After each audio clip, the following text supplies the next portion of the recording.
بسم الله الرحمن الرحیم. غیر جان تاسو ته مخاطب یم. په دې نننۍ ویډیو کې د توشاخانه کیس په باره کې یو څو حقایق تاسو په مخامخ باندې اکدم. پرون مسلم لیگ نون والا په اسلام آباد های کورټ کې چې کوم کیس د عمران خان خلاف د توشاخانه په هغه دغه باندې ګړی باندې کړو هغه پرون واپس واغستو.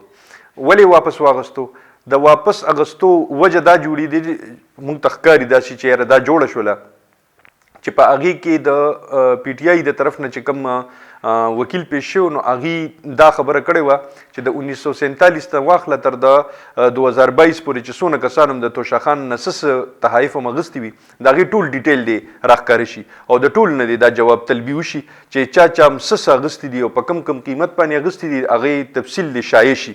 نو هغه توشاخانه والا کیس نه هغوی اوس راه فرار اختیار کو. مسلم لیگ نون والا پرونه کیس واپس واغوستلو. پهله خو دوی له دا کیس اغوستل پکار نو هسې لکه د دې ګراوند ریالټي په طور باندې چې څونه حده پورې دوی د دې کیس نه ایشو جوړه کړې وه نو پکار دا نه وه چې دوی دا کیس واپس اغوستی وي ځکه چې توشاخان نه دوی کیس جوړ کړی و ځکه چې په هر یو خبره کې به توشاخانه ګړی او د توشاخانه د ګړی په باره کې به د دوی سره خبره وه. که چېرته به هم د مهنګایۍ خبره راله د ډالر خبره به راله بس عمران خان ګړی خرڅه کړې ده. نو عمران خان که یو کار غلط کړی دی د موږ د هغه دفاع نه کوو. که کم کار غلط کړی دی پانسي دي شي. پکاردار چې اوس د دې کیس سنوي شوی وي کنه پکاردار چې حقایق خلکو ته مخامخ شوی وي خو چونکې د دې په خپل منځ کې اوس خپل غلا روزي نو هغه غلا اوس تاسو ته زه لږ د هغې وضاحت کوم چې دا غلا څنګه روزي. د توشاخانه نه تقریبا اوسه پورې 3039 تحایف چې کوم دي دا اغوستلي شوي دي. 75 نواز شریف دې کې تحایف اغوستي دي. دا تقریبا د 75 لاک یا د 75 لاک روپو نه د بره وي او 11 لاک روپۍ د دې ادا شوي دي. مریم نواز د دې نه یو ګړی اغوستې وه او هغه ګړی قیمت خپل 11 لاکو او 45,000 روپۍ د هغې ادا شوي دي. د رفیق تارړ چې عطا تارړ په هغې باندې اکثر له باز خبرې هم کوي او په دې کیس کې هغه زما په خیال باندې شامل هم او کیس هم هغه فایل کړی د هغوی نیکه رفیق تارړ چې د پاکستان صدر پاتې شوی دی هغه د 11 لاک تحایف چې کوم دي هغه په 1,42,000 باندې اغوستي دي. نواز شریف یو مرسډیز ګاډی د 6 لاک روپو هغه د ګاډی خو مرسډیز خو ګرانو خو د 6 لاک روپو باندې تی اغوستي دي. یو بریف کیس یې پکې په 875 روپۍ تی اغوستي دي. یو قالین دی چې هغې په 50 روپو ادایګۍ باندې اغوستي دي. فاروق لغاري د بېنظیر بټو په وخت کې چې کومه صدر پاتې شوی او د دې اوس دا چې کومه اډیو راغلی ده د عمران خان سره د آیلا ملک د دې هغه والد صاحب فاروق لغاري اویس لغاري پلار دی دا د مسلم لیگ نون والا اوس چې کوم په مسلم لیگ نون کې دی بیا ځان له خپله پارټي جوړه کړې وه هغې 114 تحایف اغوستي دي او هغې 28 لاک روپۍ ادا کړي دي. بېنظیر بټو شهید هغې 174 تحایف ټوټل اغوستي دي 2,72,000 روپۍ د هغې ادا شوي دي.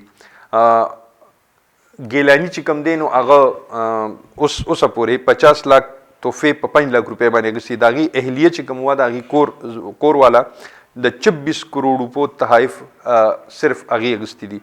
په دې 5 لاک پرې خریدارۍ کې هغې هم ورسره شامل دي. ما پرون تاسو ته د شوکت عزیز ذکر کړو په ټیکنوکریټس په حکومت په هغه ویډیو کې ما تاسو ته عرض کړو هغوی د 26 کروڑ روپو تحفې چې کومې وي هغې په 2.5 کروڑ روپۍ باندې اغوستې وي. دا دونه ارڅه چې کوم د توشاخان نه تلي دي د دې په باره کې اوس وضاحت پکار دی چې دا ټول هوس رایوځي شي او د 1947 نه واخله تر د اوسه پورې چې چا اغوستي دي. زه وایم زما خپله رای ده زه یم چې چا پکې کم کارم د آئین او د قانون نه متصادم کړی دی د هغې ټولو ته د سزا ملي وشي. چې څوک ژوندي وي د هغې نه د ریکوري وشي. پهله دې هم د مسلم لیگ نون والا نه وشي.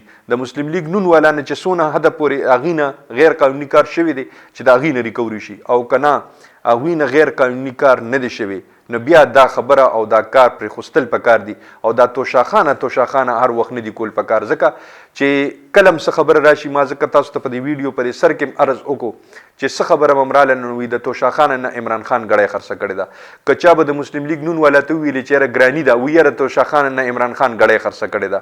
که چېرته به د ډالر د خبره راله نو وي بس د عمران خان د توشاخان نه ګړی خرڅه کړې ده او په هغې باندې وي د خانه کعبې تصویر او مذهبي ټچ به یې ولا ورکولو. عمران خان په دې بدنام دی او مذهبي ټچ په ول دوی ورکولو. که د خانه کعبې د تصویر باندې مونږ صرف خبره وکړو نو خانه کعبې تصویر خو همداسې لکه جانماز د پاسه خرڅېږي بیا خو پکار دا چې جانماز دې نه خرڅېږي. او مسلم لیگ نون والا ته خو هم دا ویل پکار دي چې هغوی هلته خپل میل په سعودي کې په کومه ځمکه باندې لګولې وه خو مبارکه ځمکه وه بیا خپل میل ولې خرڅولو هغه هم په مبارکه ځمکه باندې وه. نو داسې ډېرې خبرې دي چې هغه اوس راښکاره کېږي او دا به اوس نور هم راښکاره کېږي. په دې به د مسلم لیگ نون والا نور هم لکه بدنامي کېږي. خو دی په خپله په بیک فوټ باندې لاړل او د دې خبرې نه واپس شول.